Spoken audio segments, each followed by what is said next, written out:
Hoje, no programa 9 Minutos, a gente vai falar a respeito de um tema extremamente importante, porque diz respeito à vida no ambiente organizacional.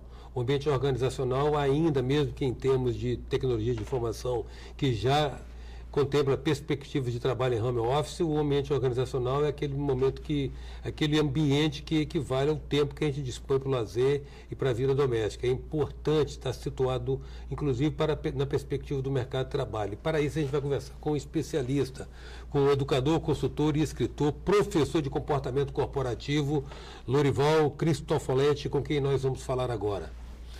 Professor, vou começar tentando didaticamente, porque na verdade a gente sempre adverte o nosso telespectador que nada disso aqui substitui uma audiência ou uma consulta. Certo. Mas a gente tenta resumir alguns preceitos que possam, de fato, influenciar objetivamente na sua vida. Que atitudes denotam um comportamento corporativo adequado? Bem, antes de tudo, humildade. Humildade para aprender, humildade para reconhecer que alguma coisa não está sendo bem feita. Depois, ele se conhecer bem.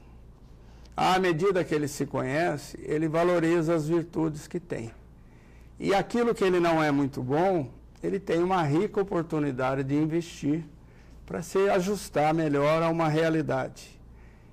Depois, parte para outros aspectos voltados ao relacionamento, fazer o marketing pessoal bem feito, né? Veicular a imagem de uma forma positiva. Muita gente pensa que marketing pessoal é contratar uma fonoaudióloga para ensinar-lhe posturas, impostação de voz. Isso tudo é importante.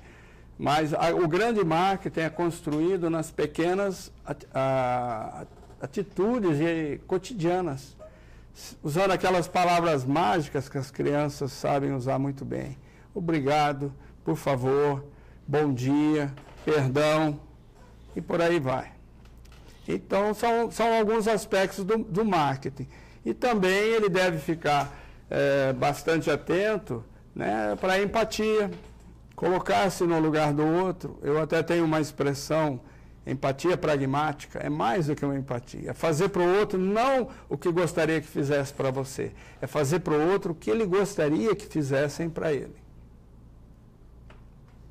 É um exercício de alteridade mesmo. Sim, colocar-se no lugar do outro. À medida que você pratica a alteridade, ele mergulha no universo do outro e ele busca pontos de comunhão, pontos que estabeleçam vínculos. Agora, preceitos para exatamente construir um relacionamento pessoal. O senhor mencionou essa questão de conhecer-se. Primeiro, humildade para perceber que ninguém sabe tudo, né? Isso sempre é um componente de aprendizado.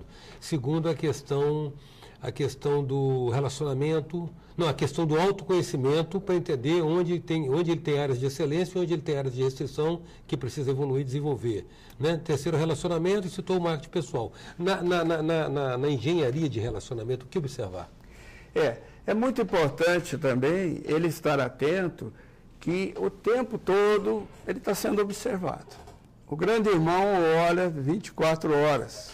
Então, cabe ele ter condutas em que ele se mostre interessado na realidade do outro, que ele tenha facilidade para trabalhar em equipe.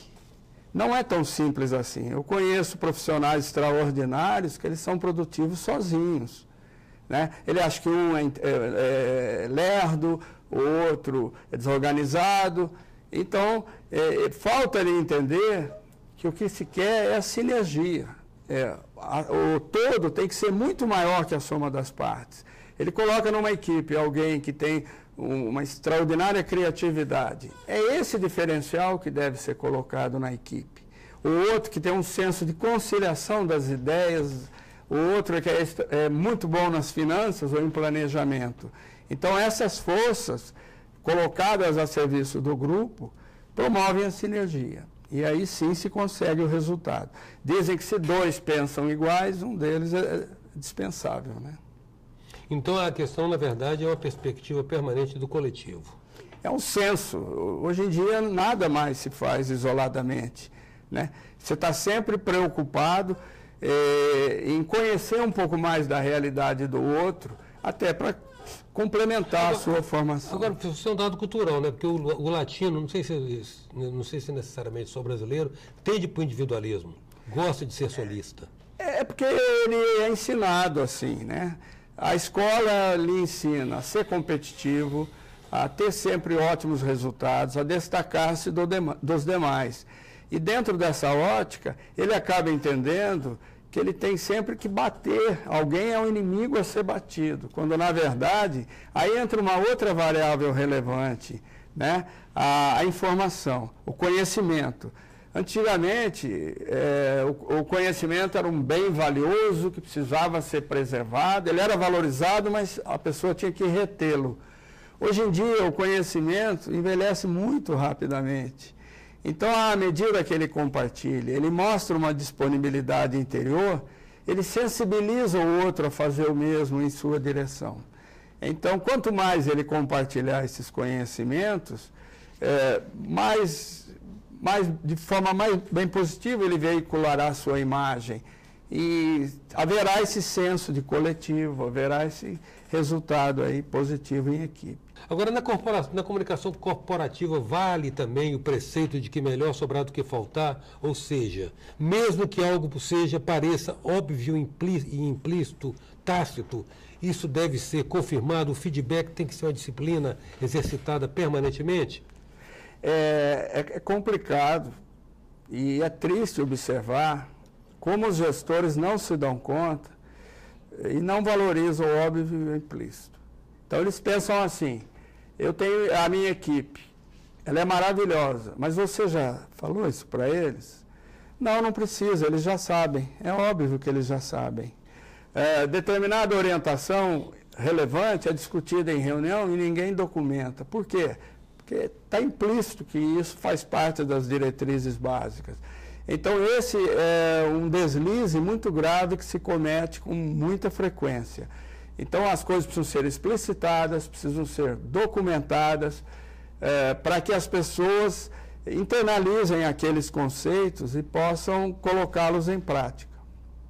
No coaching se identifica isso como uma tendência ao conhecimento mágico, como é que se fala? Alucinação. Supor que está adivinhando o pensamento do outro, né? E isso é um erro terrível em função da individualidade. Cada ser é único, cada ser se detém a determinados detalhes. Então, nas relações também, né?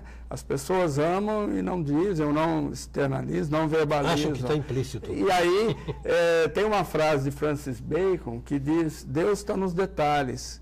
Então, são esses pequenos detalhes que minam uma relação ou a fortalecem. Um pouco mais de paciência, um pouco mais de... Isso vale para o mundo corporativo também. Um pouco mais de paciência, um pouco mais de humildade, um pouco mais de tolerância, ou até uma capacidade mínima de impor limites. Então, são pequenos detalhes que promovem aí as grandes transformações no mundo do comportamento. Na área corporativa também, então, essa questão do mito da impessoalidade passa a ceder um mito ou um valor que, de uma certa maneira, já regulou as relações funcionais, passa a ceder a essa necessidade do espírito humano experimentar também a solidariedade em qualquer ambiente, né? Isso vem lá da escola burocrática. Teve a escola clássica da administração, Taylor e Fayol, teve a escola das relações humanas e depois tem a escola burocrática. Primeiro, a impessoalidade. É o cargo que diz mais alto. E agora nós estamos vendo problemas até de ruídos na comunicação do gestor com a equipe, que ele usa a tecnologia para comandar à distância, via mensagens, via e-mails, de uma forma autoritária. Isso não dá certo.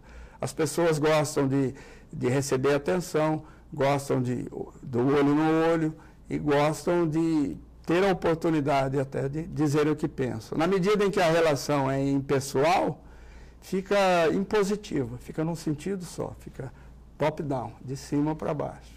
E isso seguramente não dá resultado. E a pessoa se constrói muito com a sua própria fala, né?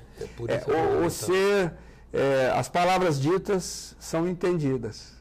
À medida que eu digo a você alguns aspectos, não necessariamente você deve colocá-los em prática, mas pelo menos você vai ter elementos para refletir sobre a pertinência daquelas questões. De uma maneira mais prosaica, a gente pode dizer que o feedback pode ser exercitado ao que se disse acrescentar. Entendeu? Ok. E o que você entendeu?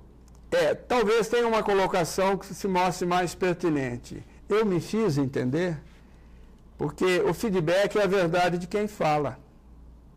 O outro não deve se ofender com as coisas que ouve, porque é a verdade de quem fala. Mas ainda assim subsiste uma área de ruído. Eu me fiz entender? Sim. Isso. E o que você entendeu?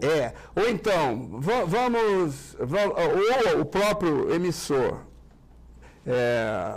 toma de volta os pontos estratégicos, fala, olha, eu falei num primeiro momento isso, depois nós tratamos disso. Ou nessa sua abordagem, né? Eu me fiz entender o quê? Então, diz para mim o que exatamente eu quero que você faça, em que momento e envolvendo que pessoas. Isso também não impede que esses pontos estratégicos sejam definidos por escrito, como um reforço a esse diálogo. O lance do feedback, outro problema muito sério, é que muito gestor pensa que feedback é só crítica. Feedback é elogio. Aquele gestor que se habilita a elogiar, reúne credenciais para criticar. Ele será muito mais bem aceito. Tem subordinado que fala, ouve assim, passe na minha sala 5. O que eu fiz de errado dessa vez? Por quê? Ele só recebe críticas.